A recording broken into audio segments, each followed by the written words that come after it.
Hello students, welcome in video lecture presentation on molecular biology. Today's topic is cloning vectors. I am Dr. Deepak Koche, working as Professor, Department of Botany, Sri Shivaji College of Arts, Commerce and Science, Akola, Maharashtra. I am welcoming you all in this video lecture presentation.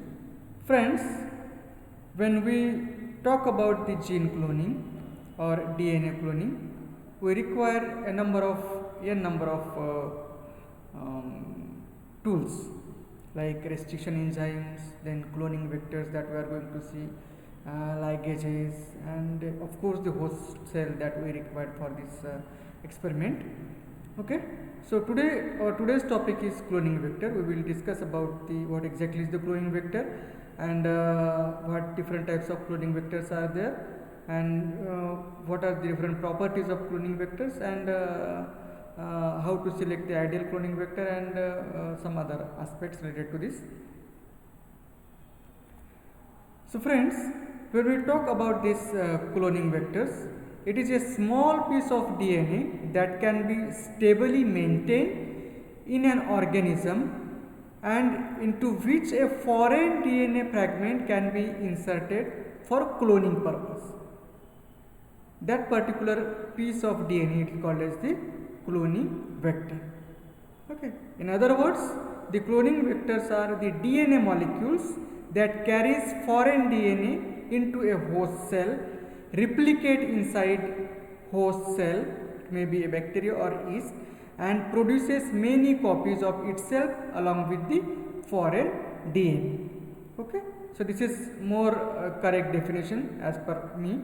The cloning vectors are the DNA molecules that carries foreign DNA into a host cell, replicate inside the host cell, and produces many copies of itself along with the foreign inserted DNA.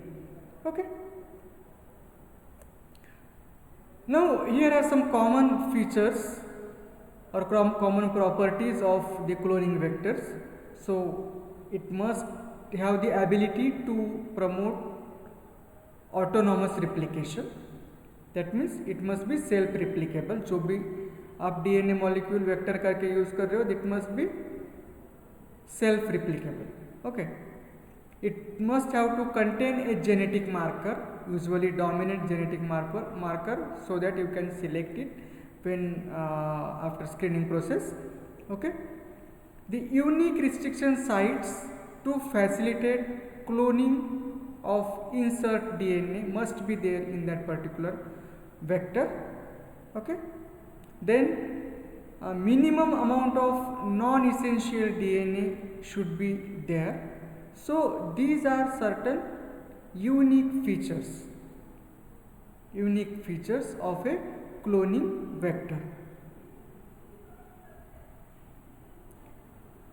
Now considering the plasmid that we have studying this plasmid since our higher secondary. So this plasmid is nothing but an extra chromosomal DNA present in bacterial cell. We usually define plasmid as the extra chromosomal DNA which is present in bacterial cell. It may be a single circular DNA, or it may be more than one circular DNA is there. Some plasmids represent multiple copies. Okay, it is usually represented by a small circular DNA. It may be a single, or it may be in multiple copies. Now it has been found that in most of the experiments on plant tissue culture, this plasmid has been used as vector. Okay, so when we use this plasmid as a vector, it has some unique features. Okay, it is approximately 1.2 to 3 kb long. Okay, it has replication of origin of replication sequence. Okay, that is ORI. It also has a gene that permits the selection, and here the selection, you can say here this is the plasmid. It has the origin of replication. It has a gene for selection, that is AMPR, okay, ampicillin resistant gene. Also it has this gene is found to encode the enzyme beta lactamase, okay, which inactivates the ampicillin. Okay, exogenous DNA can be inserted into the bracketed region. This is the bracketed region. You can use this particular region to insert your gene of interest. Okay. Next, now what exactly is the selective marker? Okay, the selective marker is required for maintenance of the plasmid in the cell, and because of this selective markers, the plasmid become useful for the cells, okay, or for the experimental purpose also. Under the selective conditions, only cells that contain plasmid with suitable marker can survive. So genes that confer resistance to various antibiotics are used as the selective marker, okay, or genes that make cell resistant to ampicillin, neomycin and chloramphenicol, they has been generally found to be used as a selective marker gene in the plasmid vector. Okay. Now about the origin of replication. This origin of replication, you can see here, this is the origin of replication of the plasmid, is a DNA segment that recognizes the cellular DNA replication enzyme. What is the function of this particular site? It recognizes the cellular DNA replication enzyme, okay, and without this origin of replication, DNA cannot be replicated in the cell. Now another important feature that we have to, this is the origin of replication, this is the resistant gene or selective marker. Okay, now this is that we have bracketed, we have shown the bracketed one, that is where you can add or insert the gene of interest. Okay, this is called as the multiple cloning site. Okay, this many cloning vectors contain the multiple cloning sites or the polylinker DNA, which is called as a DNA segment with several unique sites for restriction endonuclease located next to each other. Okay, these are n number of these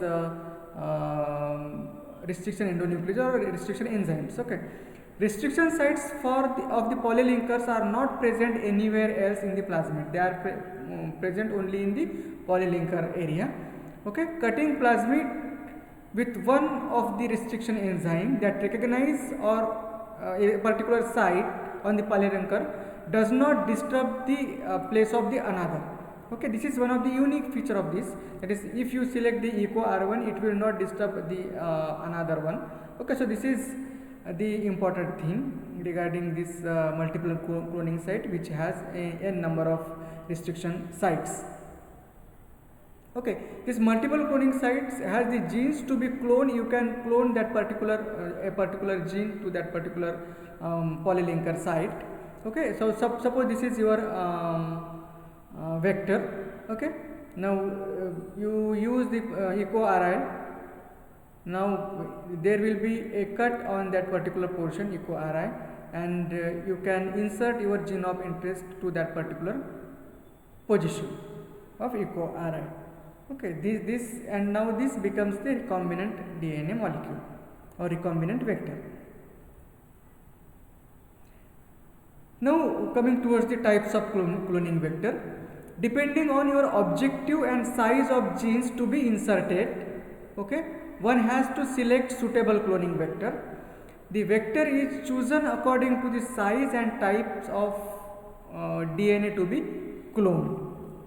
Okay, that is should be there. Now we will see plasmid as a vector first. Okay, here is also given, this is your plasmid vector and this is the polylinker side. Okay, plasmid vector are used to clone DNA ranging in a size from several base pairs to several thousand of base pair, that is suppose 100 base pair to 10 kilo base pairs, and this may be having call-even based or PUC vehicles, or there are some commercially available ones like PGEMS3 and PBluescript. These are the commercially available plasmid vectors. Okay. Now, what are the disadvantages of plasmid vectors that has been given here? It cannot accept large fragments. That means you cannot insert large DNA fragment into the plasmid. The size is around 100 MB to 10 kb, and standard methodologies for transformation are insufficient to when we are using this particular plasmid vector. So these are the, you can see the limitations. The next one, bacteriophage as vector. Now this phase lambda is a bacteriophage, okay, or simply the phase. These are the bacterial viruses that uses E. coli as the host, okay. Now its structure is that of the typical phase. It has the head, tail and tail fibers, of course, okay. Now the lambda viral genome, it is around 48.5 kilobase linear DNA with 12 base single stranded DNA sticky ends, okay, at both ends of that particular genome. These ends are complementary to each other. That means they can form the hybrid like structure. That particular site is called as the cos site, that means cohesive ends, okay. Now in infection, the lambda tail fibers adsorb to the cell structure receptors. The tail get contract and this DNA is injected into the host cell. Now the DNA circularized at the cos side and the lambda begins its life cycle in E. coli host. Okay, now simply you can say, suppose these are the two ends, okay, in that you can utilize this particular gene of interest, and then you can do your experimentation, okay. Now another important vector is the cosmid vector. Cosmid as vector. This cosmid used to clone large insert of DNA, approximately 45 kilobase, okay. These are the plasmids with 1 or 2 lambda cos sites, okay. Basically they are the plasmid, but if they are having the lambda cos sites, they are called as the cosmids. Presence of the cos sites permit in vitro packaging of the cosmid DNA into the lambda, okay. So these things are there. It is the most suitable vector for cloning large size insert. It is more advantageous than the phase vectors, okay. Here I had shown one of the cosmid vector, and this is the site of insertion. You can see the polylinker site. Another one, ACT, that is yeast artificial chromosome as a vector, okay. Now this yeast artificial chromosome as a cloning vehicle or the vector that propagates in eukaryotic cell host as eukaryotic chromosomes, okay. It is used to clone very large insert of DNA, approximately 100 kilobase to 10 megabase, okay. Yeast artificial chromosome cloning vehicles or the vectors are basically the plasmids, okay. They are basically the plasmids. The final chimeric DNA is a linear DNA molecule with telomeric ends. These cloning vehicles often have bacterial origin of DNA replication and the selection marker for propagation of the ACT through the bacteria, okay. The yeast artificial chromosome can use both yeast and bacteria as the host. So these are important features of the yeast artificial chromosome as the vector. Now this is been given, it is the diagram regarding, these are the telomeric end, green colored, okay. This is the selective marker, okay. Now here is the centromere as red color, and cloning site are there at the near the telomeric base, and you can insert this particular DNA at this particular cloning site, okay. So thank you very much for being with me for this presentation. I hope you would like this particular presentation, and hope you understood the concept of the cloning vector. Again, thank you very much for watching this video. If you have any queries, kindly comment on this video. I will definitely try to solve those queries. Thank you very much.